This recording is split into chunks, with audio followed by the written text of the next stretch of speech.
Welcome, everybody, to Cinema Royale. I am Travis Hobson of the Punch Drunk Critics, and this is the official podcast of the Punch Drunk Critics. And look, you didn't think I was going to go the entire weekend and not talk about Spider-Man Across the Spider-Verse, did you? How could I? Look, this weekend I've done admittedly less than nothing, but play Street Fighter 6. That's all I've done. The only time I took a break was to go back out and see Across the Spider-Verse a second time. I had to do it, and I had to come back and talk about it at least a little bit, because it's just a truly extraordinary, mind-blowing, groundbreaking film. And look, 2018's Into the Spider-Verse was phenomenal. It introduced a whole raft of people to Miles Morales, who I think is the Spider-Man for a whole generation of people now, right? We all love Peter Parker. Tom Holland's got that covered. But Miles Morales, for a lot of people, he's the Spider-Man right now. And these movies are making him more prominent. And when we eventually get him in a live action movie, it's going to mean something special. But Across the Spider-Verse is just a tremendous movie. It's so dense, so rich with character and plot and heart. And it doesn't even have to focus on Miles the entire time. The opening 20 minutes or so are given to Gwen Stacy. And even her story in the beginning, where we flash back to not really her origin, but just her backstory and the trauma that she's gone through, the tragedy, and her relationship with her father, who, he's anti-Spider-Man for a reason. And that whole story could be a movie in and of itself. There's so much to it. And that's even before we get back to Miles Morales. And when we catch up with him finally, we see that he's looking forward to his future in college. Of course, his parents, they wanted to stay close. They're still trying to figure out why he's always away. But he's really taken to this idea of being, Brooklyn's one and only Spider-Man. And he's not the same character that he was in the previous movie 5 years ago. He's a new guy. He's a new character. He's evolved, as well he should be. And I think it's great that we get to see that progression in him in this movie. And so when he faces a villain like the Spot, voiced by Jason Schwartzman, and he looks kind of goofy and he acts like a common villain of the week, which is what Miles calls him, we buy that. We think that, right? We think that's going to be the case, but we see also how immature Miles can be, because what he does is really set himself up for quite the heck of a fight.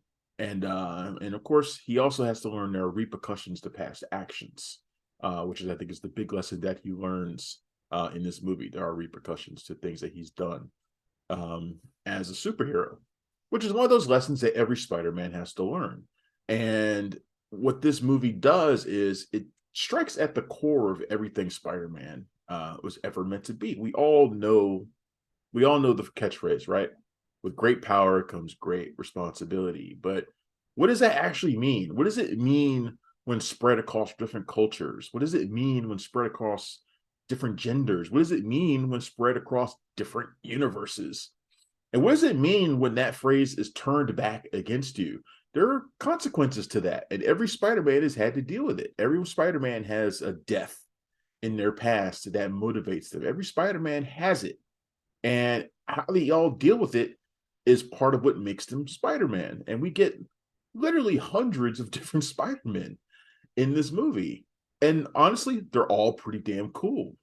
Issa Rae voices, I think the coolest female Spider-Woman I've ever seen. Pregnant, big afro, rides a cool-ass motorcycle. She's badass. Oscar Isaac plays Miguel O'Hara, one of my favorite Spider-Man, Spider-Man 2099. I've always loved that comic and that character. We even get Ben Reilly, the Scarlet Spider, who is my favorite. Look, I know what that implies and on all that kind of stuff. But, that character was massively mishandled during that epic storyline in which he was revealed. But I love Ben Reilly, and I love how melodramatic he is in this movie. It's great. But man, this movie is just, I can't even begin to describe the animation. If you thought the first movie's animation was a little too kinetic for you, then get ready because this one will knock your socks off. There's so many different styles, and their styles unique to each character and unique to each location, unique to each emotion. Sometimes it looks like it's painted in watercolor. Sometimes it looks like it's been penciled by John Romita Jr. Sometimes you get art that looks like it was done by Steve Ditko or whatever. You get all these different styles, and you can nothing is ever the same for very long, and it's just tremendous the way they do it. It always keeps you on your toes. It's just fantastic. Whoever all the animators in this movie deserve a raise, a promotion. They deserve everything that they're going to get. I think this movie's destined to be an Oscar winner too, because it's just that great. There's so much going on in it. It's 2.5 hours long almost, and it's the first of a two-parter, and I think a lot of people went in not knowing that, so they're a little disappointed that they don't get the complete story here. But this was always the way it was designed to be. But yeah, after 2.5 hours, I was just like, I want more. I don't want it to end. Even when I felt that the end was coming, I did not want it to stop. I wanted the next movie, next year's Beyond the Spider-Verse. I wanted it like immediately. I wanted to just show it to me now. Give it to me now. I don't want to wait. I don't want to wait a year. Give it to me now. The best I could do was go and see the movie a second time. And I can guarantee you that I will go and see it a third time. The conclusion, like I said, it ends on a cliffhanger, but it's one hell of a cliffhanger. It works in every respect. It pays homage to the other characters in Miles Morales' life, the things that have driven him so far. It's all perfect. I honestly don't have a complaint about it, other than the fact that it was hard to understand what Spider-Punk was saying all the time. Like that's it. That's like my minor complaint was that I didn't always understand Spider-Punk, who was voiced by Daniel Kaluuya, by the way. Really cool anarchist Spider-Man. He's awesome. He's a fantastic character. He kind of reminds me of Spider-Man Noir from the first movie, that character that doesn't have to do a lot, but they make an impression the time that they're there, and you want to see more of them. I want to see more Spider-Punk, like immediately. Like, give me a spinoff. Um, yeah, that's like such a minor complaint, and yet that's like the thing. I don't even feel like it's too long. I feel like it's the perfect length for the amount of story that they were trying to tell. There's not a moment in there that I would have taken out. So yeah, Spider-Man Across the Spider-Verse, tremendous movie. If you had any qualms about seeing it, and based on the $208 million worldwide debut this weekend, you probably already have gone and seen it. Go back and see it again, because there's so much that you've undoubtedly missed. Seeing it the second time, I've noticed tons of different things.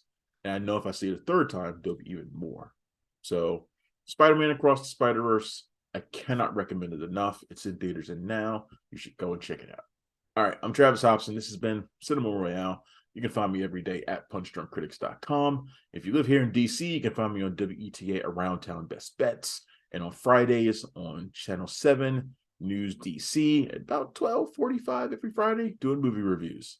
All right, thanks a lot. I will see you next time. Thanks for checking out the show. If you like what we're laying down, please subscribe to our channel and click the bell to receive notifications for all of our latest stuff.